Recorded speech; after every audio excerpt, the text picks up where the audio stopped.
ఇక చూడు మా కోదండరామ్ సార్కి ఇన్ని రోజులకి తెలివి వచ్చినట్టున్నది.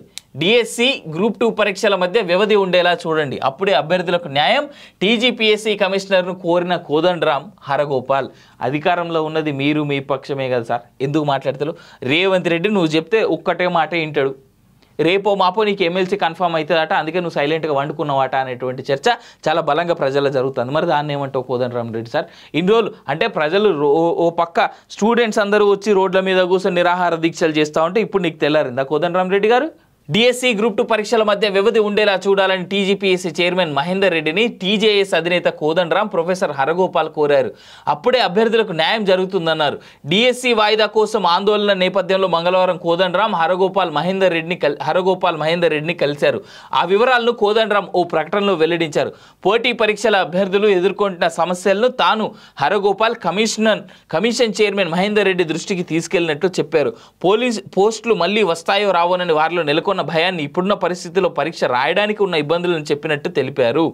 గ్రూప్ 1 పరీక్షలో నిష్పత్తిని 1:100కు పెంచాలని అభ్యర్థులు అడిగిన విషయాన్ని చైర్మన్ దృష్టికి తెచ్చానని, పెంచడానికి గల అవకాశాలు పరిశీలించాలని గట్టిగా కోరానని వెల్లడించారు. హరగోపాల్తో పాటు తాను ఈ విషయాలపై మాట్లాడానన్నారు. దీనిపై కూలంకుషంగా చర్చించి ఆలోచించి నిర్ణయం తీసుకుంటామని చైర్మన్ తమకు చెప్పారన్నారు.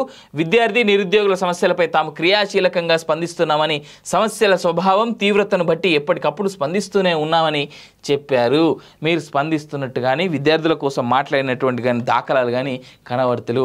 మీరు కూడా రేవంత్ రెడ్డికి అనుకూలంగానే ఉంటున్నారు. రేవంత్ రెడ్డికి, ఈ కాంగ్రెస్ పార్టీకి, ఇప్పుడున్నటువంటి ప్రభుత్వానికి తొత్తుగానే ప్రవర్తిస్తున్నారు, పనిచేస్తూ ఉన్నారు తప్ప ప్రజాశ్రేయస్సు ప్రజల కోసం కోదండరామిరెడ్డి ఒక ఉద్యమ నేత అనేటువంటి ఉద్దేశాన పనిచేస్తున్నట్టుగా ప్రజలకు ఎక్కడా అనిపిస్తలేదు. మీ మీద, ఆకునూరి మురళి మీద మీరిద్దరి వల్లనే చాలా వరకు ఓటు డివిజన్ జరిగి, ఓటు డైవర్షన్ జరిగి బీఆర్ఎస్కి పడాల్సినటువంటి ఓటు కాంగ్రెస్కి పడ్డాయనేటువంటిది ప్రజల్లో ఉన్నటువంటి మాట. ఇది వాస్తవం కాదా? ఇవాళ ప్రజలు ఇంత ఇబ్బంది పడతా ఉన్నారంటే కోదండరామ్ రెడ్డి గారు మీ వల్ల, ఆ ఆకునూరి మురళి వల్ల కాదా? మీరు పోయి ఏం చేస్తూ ఉన్నారు? మీరు అదే రేవంత్ రెడ్డికి వంత పాడుతూ ఉన్నారు, ఆయనకు సపోర్టివ్గానే ఉన్నారు తప్ప మీరు ప్రజల కోసం చేస్తున్నది ఏదీ లేదు అనేటువంటిది ఈడ కనిపిస్తూ ఉన్నటువంటి మాట. మీరు ఫోన్ చేసి ఒక మాట రేవంత్ రెడ్డి ఏందయ్యా ఇది అని చెప్పేసానంటే ఆయన నీ మాటినడా?